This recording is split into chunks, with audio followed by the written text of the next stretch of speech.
part of my lecture. How do we live relationships with people from relationship with God? What does it mean to live relationship with people from our relationship with God? We go to the temple, we go to the church in order to understand that we are also the temple of God.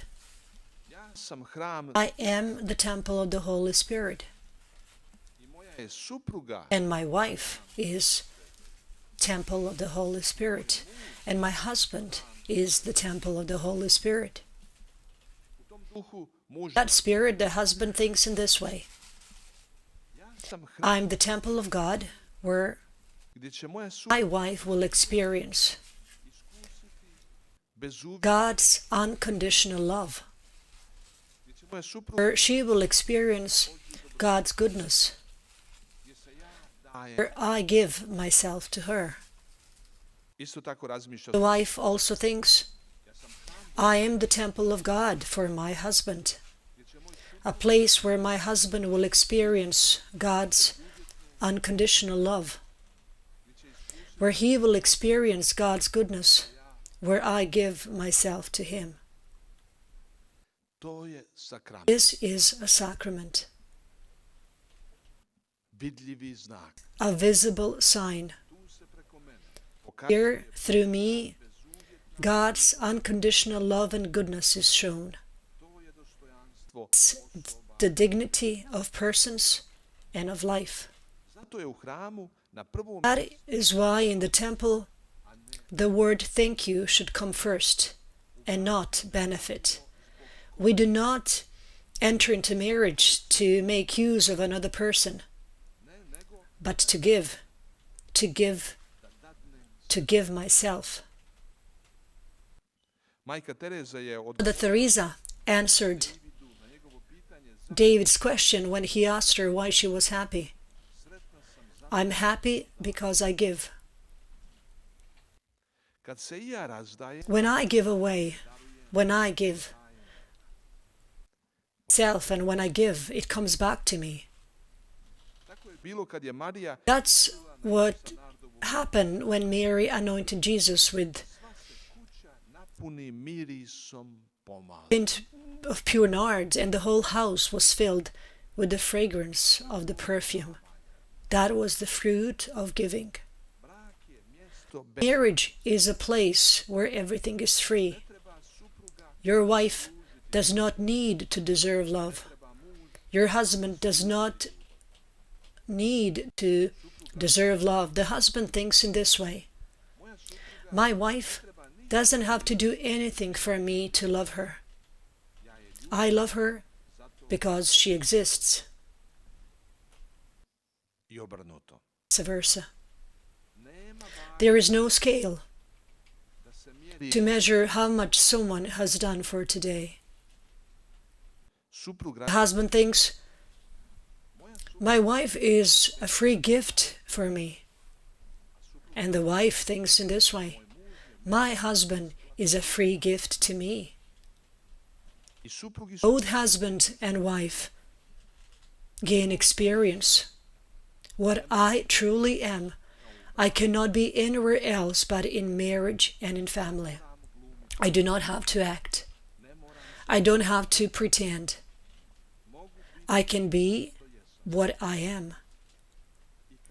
And as such, I am accepted.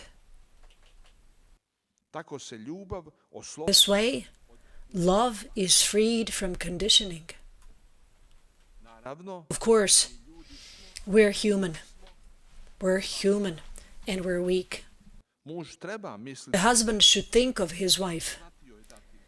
He needs to know to give her attention. And a woman, wife, should think of her husband.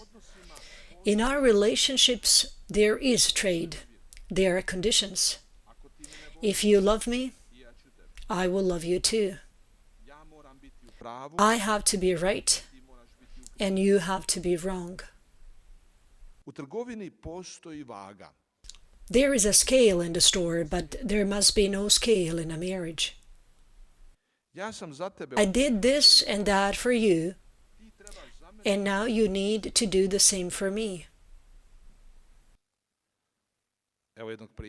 Here is one example I'd like to share with you. The husband says to his wife, "Have we not agreed that we will share the work in... There are still leaves on the ground in the garden. Why didn't you clean the garden and pick up the leaves?" Said to this, "I didn't do it because half of your leaves lie on the ground, my darling, and my leaves are still on the branches of the tree."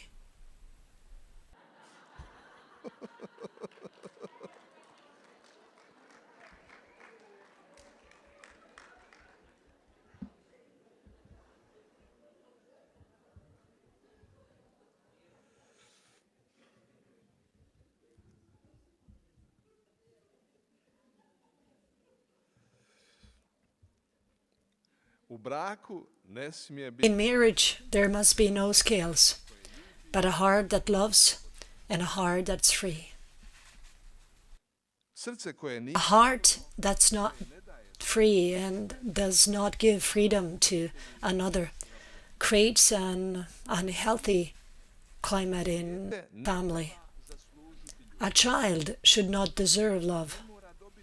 He does not have to get the best grades in school for his parents to love him. Marriage and family are places of protection. Whether someone is young or old, healthy or sick, useful or incapable, it's not important. Family is a place of unconditional acceptance, and this is wonderful. Every person in the family is unconditionally protected and accepted. Unconditional love and a free heart give freedom to others and create a good climate in the family. The merciful heart transcends conditioning, and where there is no conditioning, and where mercy and forgiveness reign, there is joy. That's why it's important that family members grow in unconditional love. If love grows, it can happen that we make mistakes, that we are in conflict with someone. Between spouses, it can happen. We're human. But if the love in us has grown, then love will overcome conflicts. Negative thoughts and feelings towards someone can appear, can show up in us. Darkness can happen. But if we grow in love, then love will overcome darkness. The family is not a place of trade, but it's a place of prayer. That's why family members go to the temple, to the church. They pray and they give thanks. They thank God first, God the Creator, and then each other. Thanks to them, their eyes are opened for so much of what they receive every day.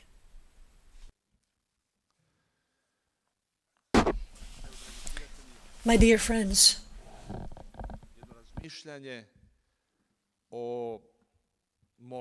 this is what I wanted to share with you about prayer. Jesus, our teacher, is cleansing the temple. And this is a lesson for us. Why he does it.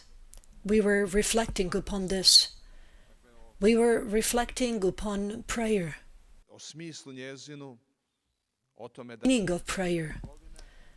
Prayer is not trade, but prayer in the first place is giving thanks, receiving, opening of the heart to the Lord who give himself away to us. We also were reflecting upon the meaning of prayer, fasting, vigil, good deeds. that the meaning of the is in the openness of the heart to the Holy Spirit, so that the Holy Spirit may work in us.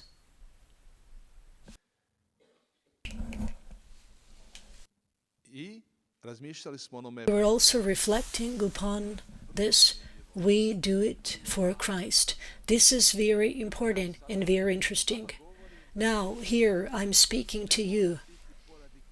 This might not be because of Christ.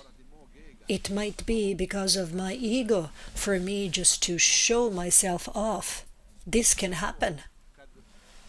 Also, in the same way, when we do a good deed, this may happen. That's why we should pray to the Holy Spirit, for the Holy Spirit to inspire us, so that sometimes maybe then we want to do something. Let us recall how Jesus reacts. He heals people. It's good work. Self into silence. Peter and the other disciples came to him and said, "Master, they're looking for you. Heal more people. Do more good work." Jesus says, No. We go to another place. We go to another area.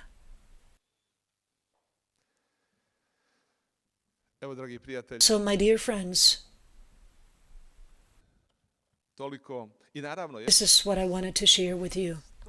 And also, from this relationship with God, our relationships with people, with one another, so that we might do the way God does it for us.